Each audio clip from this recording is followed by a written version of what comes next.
few ways to interact with the Grove of the Burn Willows Punishing Fire combo. He has, most of his creatures are X2s and are really susceptible to that. What he does have to deal with it is he has 2 Wastelands in his deck.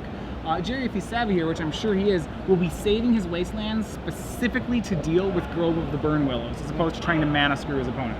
We see Stephen Ayers starts out with Mother of Runes, affectionately called Mom. A lot of people thought in the upcoming From the Vault 20 that one of the awesome pieces of art was going to be a new Mother of Runes art.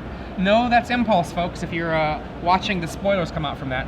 Main phase Brainstorm from Gerry Thompson on turn 2 here. Right, so one of the things that Gerry, the Shardless Bug deck, can do, as you see he does have a Shardless Agent in his hand, is they can set up some really excellent cascades. I don't know if he has an Ancestral Vision right here, but I think one of the signature plays of the deck is cascading into Ancestral Visions, as opposed to casting the card fairly. If you're just joining us, I'm Adrian Sullivan in the booth with Matthias Hunt here for the StarCityGames.com Open Series featuring the Invitational. We have just begun the Legacy portion of this event. You can see Gerry Thompson casting Brainstorm, puts 2 cards back, puts down a fetch land, finds a black source of mana, a Bayou, to cast this Thoughtseize. And I see Green Sun Zenith. I see and a whole bunch of Mother of Runes. I bet you that Green Sun Zenith is going to go away. This is actually, you know, how good is Mother of Runes in this matchup? If you look at it, Gerry's deck does not have too much target removal. It has 4 Abrupt Decays and a Maelstrom Pulse, and that's actually it for target removal that it has. It does have a Liliana, but a lot of its removal comes in the form of, you know, Baleful Strix trading with creatures, or actually Tarmogoyf blanking creatures. I think we got something from the top. We do it from the top. It's a Bird of Paradise. Another Mom comes, and you see that the first Mother of Rune's not attacking. No, that's not what it's there for. It's there to blank Gerry's removal spells. Right. Gerry's doesn't have a true sweeper in his deck, so these Mother of Runes are going to do a lot of work in keeping his what little removal he does have down. What we may see Gerry then try to do is he plays a fair number of creatures. If he just starts attacking with a lot of different creatures, he can force Stephen to use the Mother of Runes in situations where he wouldn't want to use them. You know, he can maybe force him to tap them and then eventually be able to kill them. And we're going to see another, what I like to call Braincestral Recall here. He's using the Brainstorm, and unless he really loves everything, he'll be able to shuffle some of that away. Right, and he plays the fetch land, looking like he'll do just that. I believe I saw him put 2 lands on top of his library. Well, he may want to draw, and if he wants a 4th land, he can draw on. Remember, his next play is Shardless Agents, which will let him cascade through the 2nd land, so he can kind of shuffle his deck without actually shuffling it, and then leaving his fetch land for maybe another Brainstorm later on. Grove of the Burn Willows from Stephen Ayers. Gerry's deck only runs 2 Wastelands, so cards like Grove of the Burn Willows, which he can use in conjunction with Punishing Fire, can be very hard to deal with. Right, Grove is really a problem for his deck if that Punishing Fire happens. Like I said before, those 2 Wastelands, Gerry doesn't even really talk to him about it, doesn't really like that they're colorless lands. The deck is really color intensive, but they're kind of just a must in the format to deal with things like Grove of the Burn Willows. We can see right now Deathrite Shaman, triple Mom. At this point, Stephen Ayers basically has a invulnerable little army of creatures. Gerry Thompson is not running any cards like Pernicious Deed. He's not running any cards like Damnation. So Gerry's way of getting rid of things is point and click. The only removal spell that he has that is not point and click is 1 Liliana of the Veil. Gerry looking for something useful here. Draws Tarmogoyf. All right. So he's got Tarmogoyf, he's got a Shardless Agent, he's got a Force of Will, a Jace. Yeah, so really what the game is looking at right here is that, well, Ayers has the ability to exile cards, and like he has a clock. It's not a great clock, but he has one on Deathrite Shaman. But really what he has is this brick wall that Gerry's gonna have to find a way to break through. Remember, the ways that Gerry deals damage is his own Deathrite and Tarmogoyf's. And sometimes he can win the game through Jace, but all those are gonna be kind of hard on this board. I would not be surprised if he, wow, is he actually just gonna drop the Jace? I'm not sure, he's fetching right now. Getting the 4th mana indicates he might be just dropping a Jace into play, which currently would survive an attack if Gerry plus 2'd it. And he does do that. He does the little ability to Fate Seal his opponent. So Jace now at 5. next turn, what Gerry can do is next turn, Gerry can cast Tarmogoyf, and if he gets a land, a Shardless Agent. I think he has a... Yeah. Well, I mean, I think if we go back to this brick wall situation, you know, that Gerry sees this wall of Mother Runes they can't really get through. This Jace is kind of, you know, providing him a different way to win the game. He's saying, okay, well, maybe I can't swing through all these Mother Runes, but I can Fate Seal you out of the game. It's going to force Ayers to attack, which, you know, if you look at his creatures, none of them really are very happy to do that. Yeah, these are not attackers. Yeah, and of note, the Deathrite Shaman is life loss, so it can't be redirected at the Jace to keep it under control. If you're just joining us, we are starting Legacy right now. This is the first game of Legacy of the weekend. We see a pair of Mother of Runes come in, knocking Jace down to 3. All right, so and that's that attack there, which I was saying, you know, Gerry's going to force Ayers into situations where he doesn't want, you know, where he's going to have to make awkward attacks. You know, how often when you have a board of 3 Mother Runes do you start attacking with 2 of them?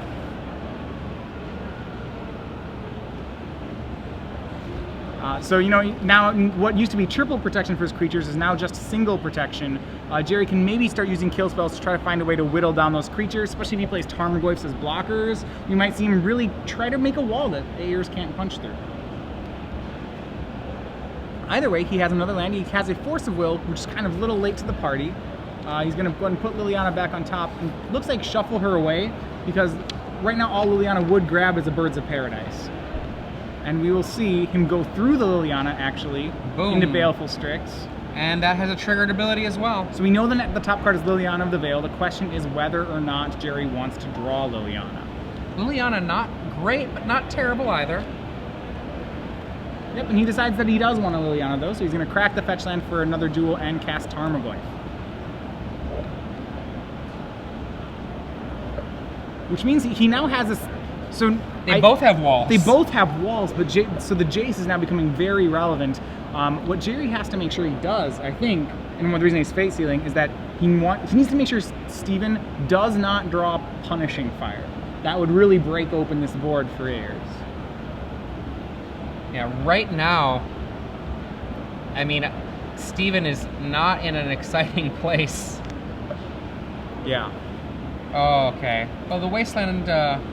He does. It's of value, but it's not incredible. Because Ayers hit that second Grove of the Burn Willows, Gerry's ability, you know, to try to keep him off that combo is a little compromised here. He only has 2 Wastelands. He'd have to find them both before Ayers just finds a 3rd Grove.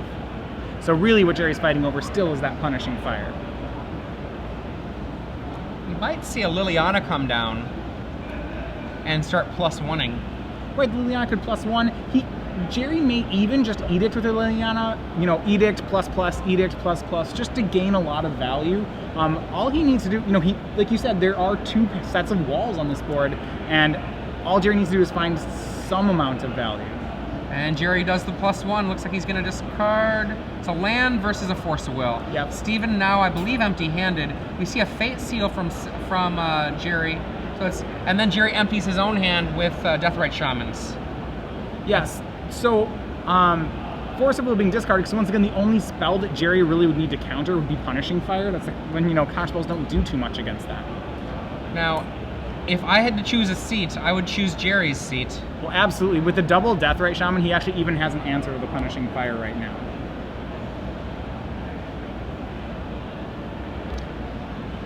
Right now, Mr. Ayers and Mr. Thompson, these 2 players facing off against each other. Ayers uses his Deathrite Shaman one last time for his last real opportunity to do it before Gerry is going to be able to, quote-unquote, counter that ability by his own activation. Right, and it's really important that Gerry can do that right now. He's at 8 life, so that would be, you know, theoretically one way he could lose this game. Yeah, he can do exactly what you said. He can wait until Ayers tries to target something, and then Gerry can target it himself to blank the Deathrite Shaman. Yeah, the game as it stands looks pretty wrapped up, honestly. There aren't very many things that could be drawn by Mr. Ayers here that would be able to recover from this board situation. And Gerry's going to go ahead and, you know, Abrupt Decay, not really a card when your opponent has 3 Mother of Runes in play.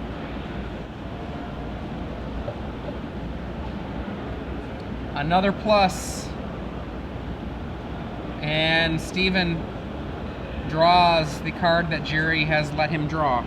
Right, which is Scavenging Ooze. Which is a surprising card if you don't think about it too much. You're like, oh, why would you let somebody have Scavenging Ooze? Well, if you look at this board state, the ooze doesn't even matter anymore. Right, the game is not about ooze. Right, Gerry has the game locked up with 2 planeswalkers right now, and he just needs to make sure that that Ayers does not draw a way to get through this wall that he has set up. And Scavenging Ooze, because there's no creatures in the graveyard, isn't going to be big enough to become a threat. Even if it did, there's a Baleful Strix for it to trade with.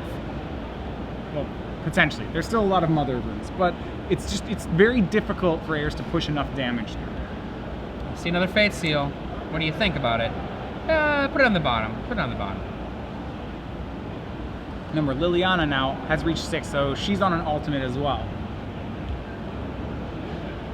Which actually is important because it lets him destroy Grove of the Burn Willows. And ultimated Liliana is a kind of a second removal spell for Grove if he needs to find it. I mean, right now, there are 11 permanents in Steven's play. Half of them would be a lot of permanents to lose. Right, and I mean, like I said, Gerry might even split it up, just like Grove in one pile, all the lands in the other one, because by doing that, that means that Ayers will not have the ability to establish the Punishing Grove combo, because if he keeps the Grove, he doesn't have enough mana to do it with. And we see Ayers removing another card from the yard. Yeah, I mean, I think he's probably just going to try to just eliminate the graveyards entirely. It's going to be very difficult for Ayers to use the graveyards to any good effect, so you may just, well, if I can't have them, no one can have them. And of course, with all of the creatures in play, I don't think anything has died yet. The Scavenging Ooze cannot grow. And for that matter, the Death Rights do make it a little bit more difficult to be able to get your ooze to grow. We see a fetch from Steven. This is basically giving up the ghost on using it to reset the top. And there were cards in there. That was a real card. Sword of Feast and Famine at the bottom. This reminds me, actually, one of the things that frustrates me about Magic Online. When a person uses Jace to put something to the bottom, and then you shuffle, you can't find out what it was. You can't check the bottom of your deck. You can't see what they put down there. Yep, so Sword of Feast and Famine, well, in terms of, so Gerry apparently did feel, and I would say correctly so, that that's one of the few cards that really can hurt him in this situation. I think it might be the only card that can actually hurt. Oh, there we go. That's Punishing a reasonable Fire one. has been drawn. That's another one. That was one of the ones he had to avoid. Like we said, we might see, I think we may see Gerry just use the Liliana to get rid of that Punishing Grove combo. And he's going to have to do so. The game got a lot, and you can tell by Gerry, the game got a lot more interesting with that draw. And we see it's being activated for black. I'm not sure what it's targeting. Something in Steven's yard, perhaps. So the Green Sun Zenith. We'll see if Steven can mount the comeback here. And Steven takes out himself to do 2 damage, or lose 2 life from Gerry Thompson. And we see it returned to hand.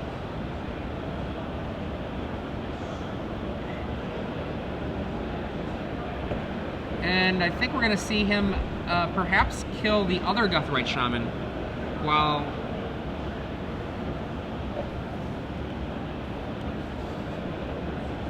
Well, yeah, I mean, what Ayers is thinking here is that if he can get rid of both Deathrite Shamans, he can go back on the plan of using his own Deathrite Shaman for 4 times to finish the game. Checking through it. Right now, there are no instants left in the graveyard, but really it is only a matter of time until some instants find their way back. Gives the ooze protection from colors, probably green and black. Yeah, and comes on in at... I think it's going to be at Liliana. He's correctly identified that that's one of Gerry's only ways to deal with the Punishing Grove combo, and he's going to keep Liliana off that ultimate. And then perhaps killing the Shaman. There it is. All right. And this was a really exciting turn for Steven. All right, so can Gerry hold on? Has a Jace on 9, a Liliana on 4, still some blockers left, but only 8 life points and a Punishing Fire that's getting cast over and over at his board. Well, also that Scavenging Ooze very soon can become a 4/4. Right, Gerry has no way to exile the things in his own graveyard anymore, so Ayers will have free reign to do that himself. And Gerry has drawn off his Brainstorm. It looks like he does have the ability. He drew a Ancestral Vision and a Shardless Agent, which means he has the ability to set up, that really excellent Cascade, which I think we'll see here. Shardless Agent says Ancestral, draw 3.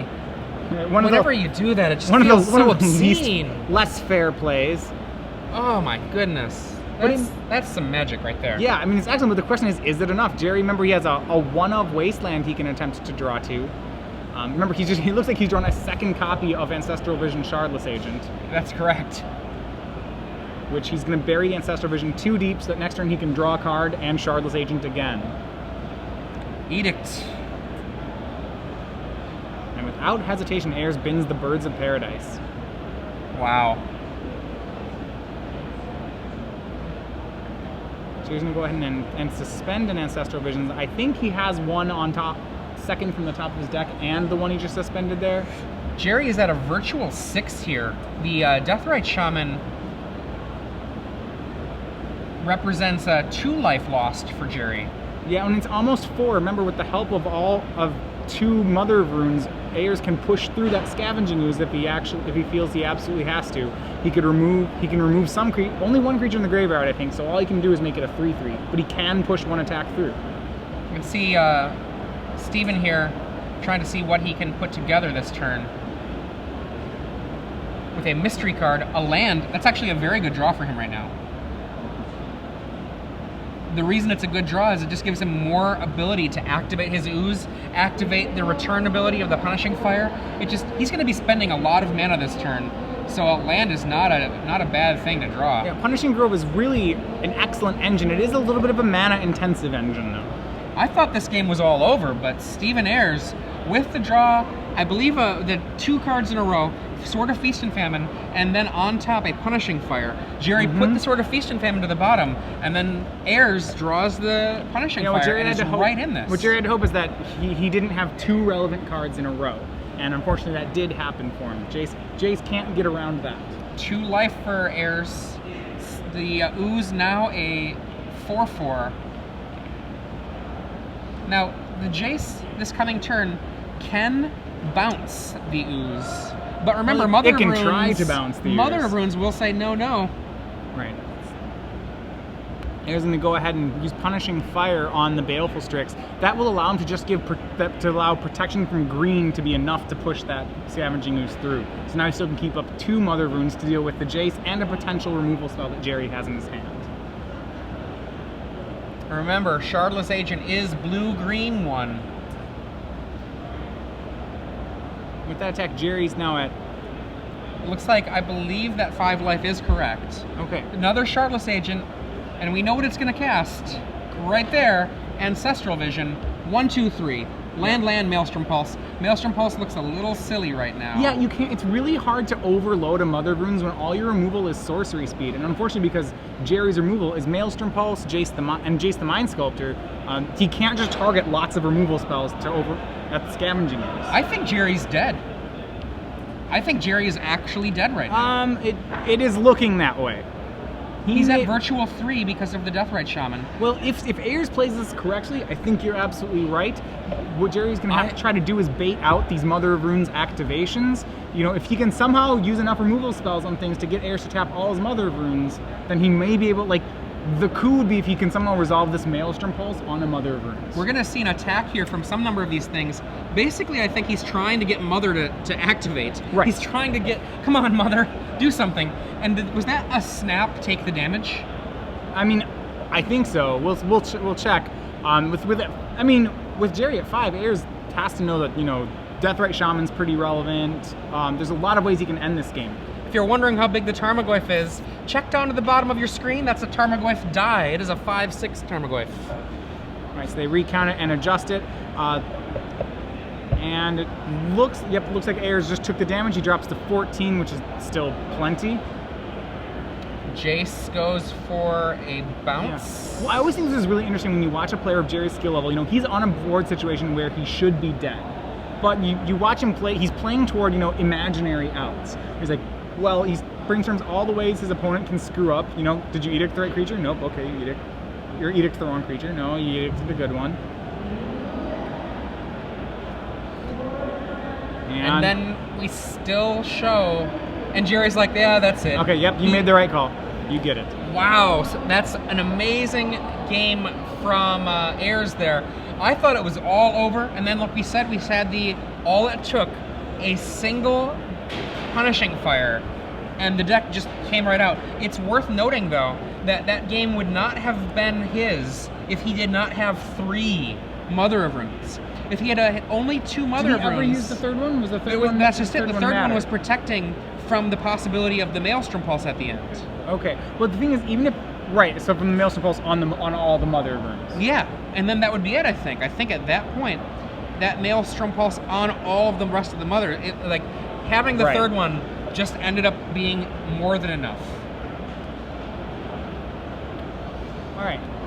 So, I mean, and that was one of the things we talked about when we were first talking about the matchup, is the Shardless Bug deck is really a great grinding deck. And interestingly enough, both of these decks are grinding decks. And when we say that, I mean, you know, it can cast removal spells and continue to reload its hand really quickly. One of the things it does have problems with in this matchup, and probably the only thing it has a big problem with in this matchup, is the Punishing Fire Grove of the Burn Willows combination. If Gerry can keep that one under control, he's usually a heavy favorite in this matchup. I mean, from the sideboard, he's got Golgari Charm as a way to try to break it up. Nile Spellbomb. The Spellbomb, I think, more effective, just to my mind on that. He certainly, okay, so in the matchup, what he'll certainly bring in 3 Nile Spellbombs. He has to, this Punishing Fire Grove with the Burn Willows combination is really just, it's essential for him to have every way to shut it down possible. Granted, if his opponent has 2 Groves and a Punishing Fire, it doesn't do anything. We'll also see him bring in Baleful Strix number 3 and 4. The card is really good in almost every creature matchup. It's great at trading with Tarmogoyfs. He doesn't run a full 4 in the main deck because he has, you know, the card is a 1/1. He has to have stuff that does do things on their own. Well, I mean, it does a lot of things, but, you know, in a matchup like Storm, for example, you know, your 1/1s for 2 are pretty bad. So, yeah, only running the 2 there. Outside of that, we may see Golgari Charm. You're saying it's good in combat, but it doesn't really answer the problems. It doesn't answer the problems that are already there in the matchup. Well, I mean, one of the things it does is it kills all Moms and Thalias. Right. And then besides that, the graveyard, or not the graveyard, the all Moms and Thalias. I don't know that the regeneration ability matters that much, but all Moms and Thalias seems like a big deal to me. That's pretty huge. Actually, that game it would have swung the game in Gerry's direction. I mean, another way to think about it too is all Moms, all birds. He also has 2 disfigures, which I have to assume are nods to Deathrite Shaman. That's interesting. Yeah, you know, if you think about a 1-mana kill spell that just kills a Deathrite Shaman outright, Disfigure's a pretty good choice. It's the common from Zendikar, just -2/-2 for 1 black. When you have the access in a deck like a, you know, Shardless Bug to any black removal spell and you choose Disfigure, it's very pointed. It's a very specific, directed choice. Yeah. On the left, Daryl Ayers. On the right, Gerry Thompson. Yeah, so you know, he may have undergone a name change. Daryl, a player from Chesapeake, actually, first name is Steven, but he goes by his middle name, Daryl. He most recently kind of came on the scene in Grand Prix Atlanta, which I believe was Legacy. So, you know, certainly is no stranger to Legacy here. That was actually his first top 8. He top 8'd that Grand Prix before he ever even top 8'd a PTQ or an IQ. His first top 8 of any kind was a Grand Prix. Well, I mean, one of the things about Legacy, like we were saying before, Legacy rewards knowledge. If he's a Legacy player at heart, goes to this Legacy Grand Prix, he's probably well prepared for it. He's probably more experienced at Legacy than nearly all of his opponents. I bet you he came on down there, maybe, where is he from again? Chesapeake. I bet you he came down to that Grand Prix and was just ready to knock it out of the park. And I bet you that means that in this portion of the event, beginning the Legacy, he probably walked in here and is like, if I can just get through the standard, I'm going to be sitting pretty. Yeah, it's that old term of, you know, Legacy Specialist, which I know you always hesitate to throw around, but you do see those kind of players who, you know, they learn one deck and they learn it really well. Yeah. And you just don't want to play them when they have that deck in their hands. Now, Legacy specialists can jump to other decks, and when they do, it's because there's something special about that deck they're jumping to. I'm curious what Daryl usually plays. All right. So we have game 2, Gerry leading off on a fetch land, not cracking it, probably for a potential brainstorm they might have, and Ayers will respond with the turn 1 Green Sun Zenith for Dryad Arbor, I can only assume. I'm curious if he's got the new Dryad Arbor art or the old. Yeah. So remember, this play is what has led to well, one of the reasons that originally Green Sun Zenith has been banned in Modern is this play is probably just too strong for Modern right now. It's a little good. Uh-oh, where is it? Hopefully it's in there somewhere. So Green Sun Zenith searches out any creature with converted mana cost X or less. Remember, so this card only legal in Legacy. Because with what he's done, he has found Dryad Arbor. It's a land that is a 1/1 at the same time, so it is conveniently a green card with mana cost 0. It is build your own Llanowar Elf. He untaps, lays his second turn land. Well, perhaps. Yeah, he does have land. One of the most powerful drops he could do, I'm not sure if he has it, would be a Knight of the Reliquary on this turn. Yeah, I mean, a turn 1, the 1 into 3 combination is pretty strong. He made exactly that play. What's really great here is because he's on the draw, the Dryad Arbor works overtime again, in that it protects him from a possible Liliana in this situation as well, by having 2 creatures. It looks like Gerry has a fair number of lands in play. He's kept his hand based on the strength of a Shardless Agent that he has. He's going to go ahead and end step crack both his lands as opposed to doing it main phase. I think he was going to have to crack them for whatever spell he was playing anyway, and why is that? He just assumed reduce the chances of him drawing yet another land. Even though that odd, the principle of deck thinning is always fairly marginal, it's probably it's correct in this situation. We see the agent gets a Deathrite Shaman. Yep, a blind one there. Not the worst hit, though. What he's really going to look for right now is going to be a Baleful Strix. It's his deck's only way of dealing with Punishing Fire in hand tonight. And this, as we know already, this is a rough situation for him. Choke. Oh boy. The Knight of the Reliquary gets a wasteland from the deck, I'm sure, to waste the Bayou. Yeah, so Choke, a really I'm wrong. He can get the same amount of mana by killing that Deathrite Shaman. Yep. Gets a red source. There it goes. Choke just brutal against this deck. Gerry has 6 lands that are not islands in his deck that make mana. Have you ever been choked? Yeah, I've actually, the one time I played a fair deck in the Legacy tournament, because I'm not a big, I like combo, I was playing Gerry's Shardless Bug list, and I did have a choke resolved against me, and I did not win that game. It is a terrible feeling to have green 2 choke. Ouch. Right, especially like you said, when their opponent has a Knight of the Reliquary engine going already. Gerry does have a second Bayou he can fetch up right now. Outside of that, he has 2 Wastelands, 2 Creeping Tar Pits. Those are his only mana producers. He wants to try to find his way to Abrupt Decay or Maelstrom Pulse before he runs out of mana. Daryl does have 3 Wastelands in his deck. Well, I imagine we'll see one of them show up pretty soon here.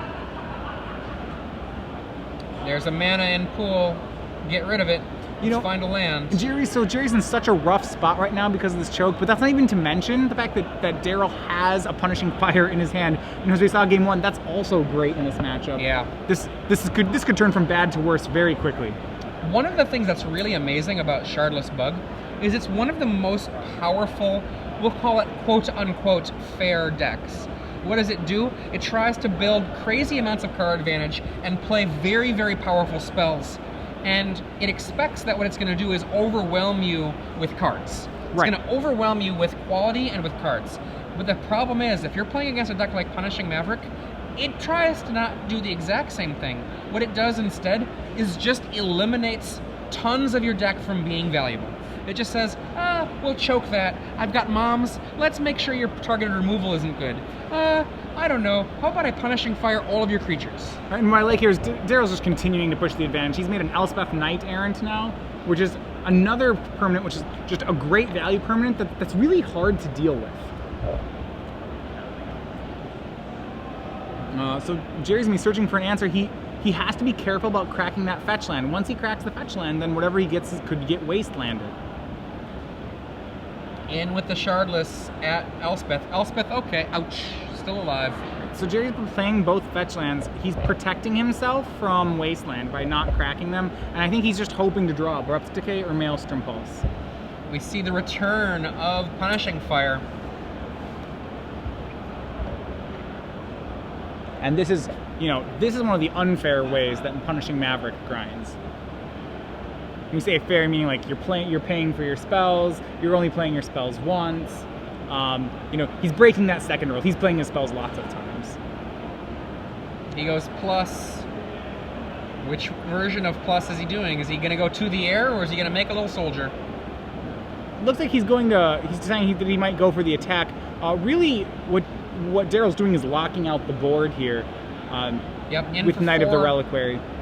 Actually leaves the Knight of the Reliquary back, right? So, right now, Daryl has a fortress, slowly reducing the value of all of Gerry's possible plays. Yeah. Well, I really like how Daryl plays Knight of the Reliquary, and just really how it plays in the Maverick deck. Because, you first think of it as a really large creature. It's a 2/2 for 3, which can potentially be a 7/7 for 3. But it's really interesting because in Maverick, it's really...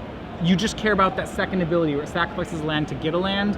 You use that to pretty much lock your opponent out of the game. And then at the end of the game, when everything's said and done, you kind of shrug and say, oh yeah, I still have this 7/7 left over. I guess it's pretty good at killing you.